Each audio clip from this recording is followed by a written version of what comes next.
Assalamualaikum warahmatullahi wabarakatuh.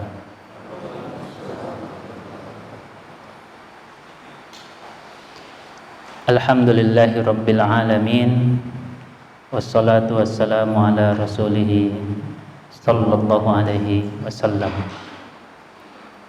Syukur alhamdulillah atas semua nikmat yang telah Allah berikan. Nikmat iman. Dan ini nikmat yang paling utama, nikmat Islam ya. Karena dari 7,2 miliar penduduk di muka bumi ini, kurang dari 2 miliar yang mendapatkan hidayah iman, hidayah Islam kepada Allah Subhanahu wa taala. Jadi masih begitu banyak orang yang tidak mau beribadah, tidak mau taat kepada Allah Subhanahu wa taala.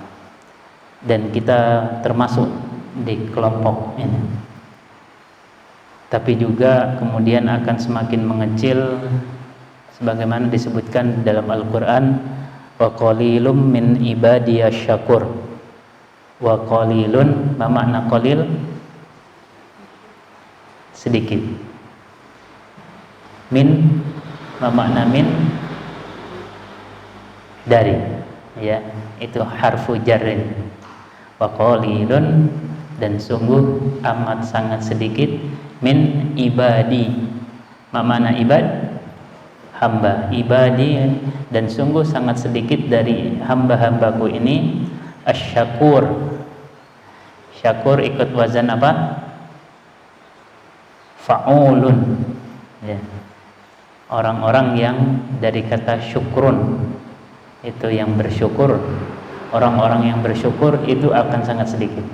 Bersyukur berarti mensyukuri semua nikmat Allah, termasuk beriman kepada Allah Subhanahu wa taala dan memeluk agama Islam. Dan kita termasuk di dalam. Itu yang perlu kita syukuri. Itu yang perlu kita syukuri. Sehingga cita-cita hidup kita tidak akan pernah sama dengan cita-cita hidup orang yang tidak beriman kepada Allah Subhanahu wa taala. Sehingga contoh idola kita sudah tidak sama lagi dengan contoh orang-orang yang idola yang tidak beriman kepada Allah Subhanahu wa taala. Jadi suksesnya bukan hanya ingin sukses dunia, ingin bisa mendarat di bulan, ingin bisa mendarat menerbangkan manusia ke Mars. Tidak ini. Tapi bagaimana bisa berkhidmat kepada Islam ini.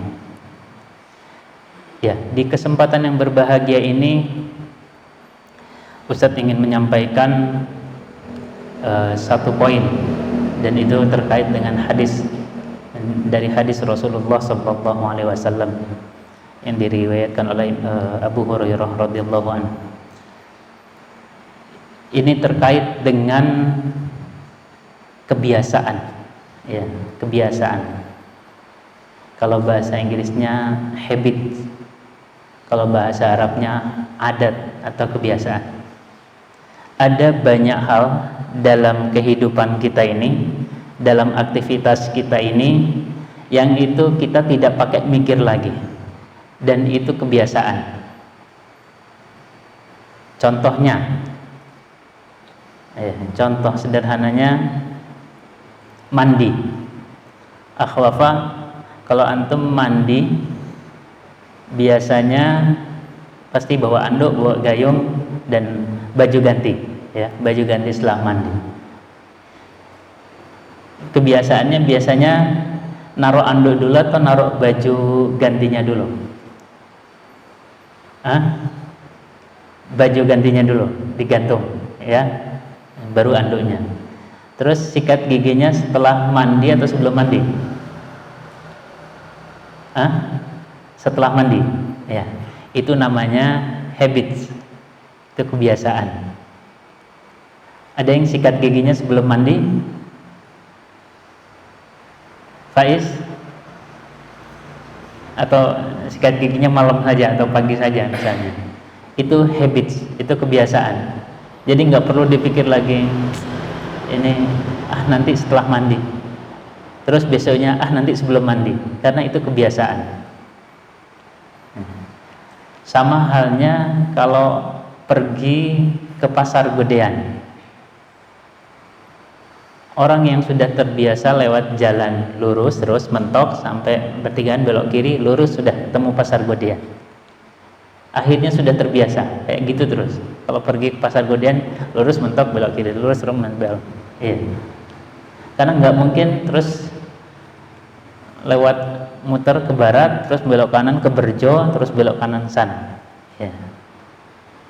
Tapi atau juga merasa bahwa itu terlalu jauh dan tidak efektif. Tapi kenapa tidak lurus terus ada pertigaan belok kiri, itu kan ada, terus lewat sana, keluarnya agak ke tengah sana, setelah Maga itu baru keluar situ. Kenapa pilihnya jalur yang ini terus? Itulah yang dinamakan dengan habits, dengan kebiasaan. Dan ini sudah hasil tes psikologi. Seluruh manusia 88% itu beraktivitas tanpa berpikir dulu. Seluruh manusia di muka bumi itu beraktivitas di muka bumi tanpa berpikir dulu. Sudah jadi kebiasaan. Bangun tidur, apa yang dilakukan? Bagi seorang muslim jelas turun dari tempat tidur terus wudu, kan gitu sebenarnya. Ya. Bagi orang yang kebiasaannya tidak dilatih, ya, terutama nanti ini santri-santri yang sudah ini tidak dilatih dan tidak dirubah kebiasaannya, maka setelah wudu pun masih ngantuk. Ya. Sudah di masjid ada sholat malam masih ngantuk. Apa? Karena pesan awal di dalam dirinya dari awal sudah menyatakan saya ngantuk, saya kurang tidur, saya merasa capek di pondok itu merasa berat. Seperti itu. Ya. Lain orang yang pesan dari awalnya, saya sudah datang dari rumah jauh-jauh ke sini, bismillah, saya ingin mendapatkan yang terbaik. Saya ingin memperoleh harapan yang terbaik, saya ingin mendapatkan cita-cita yang terbaik. Maka yang penting adalah merubah habit itu. Sehingga ada pesan kalau dalam bahasa Inggris, change your habits, you will change your life. Ubahlah kebiasaanmu, niscaya kamu akan merubah hidupmu. Dirubah kebiasaannya, yang dulu suka berkata kotor, sekarang sudah tidak pernah lagi berkata kotor. Yang dulu hanya jadi pendiam, sekarang menjadi lebih ceria dan suka berbicara, dan yang keluar dari mulutnya hanya berbicara yang baik. Karenanya dalam hadis disebutkan min husni islamil mar'i tarkuhu ma la ya'nihi. Hadis riwayat Imam Muslim.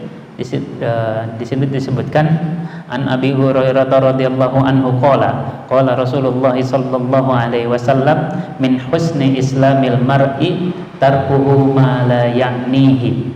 Min husni, di antara husni, apa makna husni? Kebaikan. Islamil mar'i, keislaman seseorang itu adalah tarkuhu ma la ya'nihi, meninggalkan sesuatu yang tidak yakni. Apa artinya yaknihi? Yakni itu dalam bahasa Arab sekarang menjadi dipakai bahasa Indonesia yaitu yakni atau yaitu atau makna. Ya. Meninggalkan sesuatu yang tidak bermakna bagi dirinya. Itu diantara kebaikan seseorang. Dalam hadis yang lain disebutkan Rasulullah pernah menyatakan man taraka syai'an, barang siapa yang meninggalkan sesuatu lillahi, karena Allah Subhanahu wa taala, awadahullahu khairan minhu. Barang siapa yang meninggalkan sesuatu karena Allah, meninggalkan berbicara kasar karena Allah, awadahullahu khairan minhu, niscaya Allah akan memberikan ganti yang lebih baik baginya. Meninggalkan kebiasaan membuli temannya, niscaya Allah ganti. Membiasakan membicarakan saudaranya, temannya, Allah akan ganti dengan sesuatu yang baik. Ya. membiasakan begadang malam untuk sesuatu yang tidak bermanfaat, Allah akan ganti. Membiasakan yang tadinya tidur sampai subuh, sampai pagi, lalu kita rubah kebiasaan itu, Allah akan ganti dengan sesuatu yang lebih baik. Sehingga apa? Pesannya adalah rubahlah kebiasaanmu, niscaya kamu akan merubah hidup. Ya, ini pesan penting. Rubahlah kebiasaanmu, niscaya akan merubah hidupmu. Rubahlah kebiasaan bermalas-malasan untuk menghafal Al-Quran, dan mulailah sekarang diniatkan menghafal Al-Quran, niscaya hidupmu akan berubah. Fahimtum? Insyaallah. Ya, demikian yang dapat Ustaz sampaikan, mudah-mudahan bermanfaat. Dan yang lebih penting lagi, mulai sekarang rubahlah semua kebiasaan ini, walaupun hanya kecil, walaupun hanya 1%. Karena apa? Contoh sederhana tadi tambahkan, kalau mandi misalnya, mandi pernah nggak kita mikir cukup 2 gayung saja?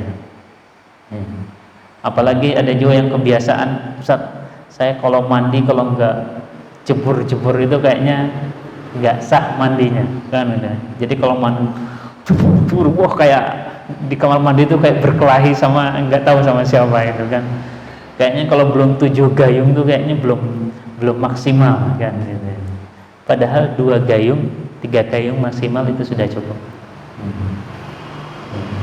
Terus sabunan juga dari kanan ke kepala ke bawah, habis itu balik lagi kan. Itulah habits. Ketika antum bisa merubah habit antum, niscaya itu akan merubah hidup antum. Ya, jazakumullah khairan. Wassalamualaikum warahmatullahi wabarakatuh.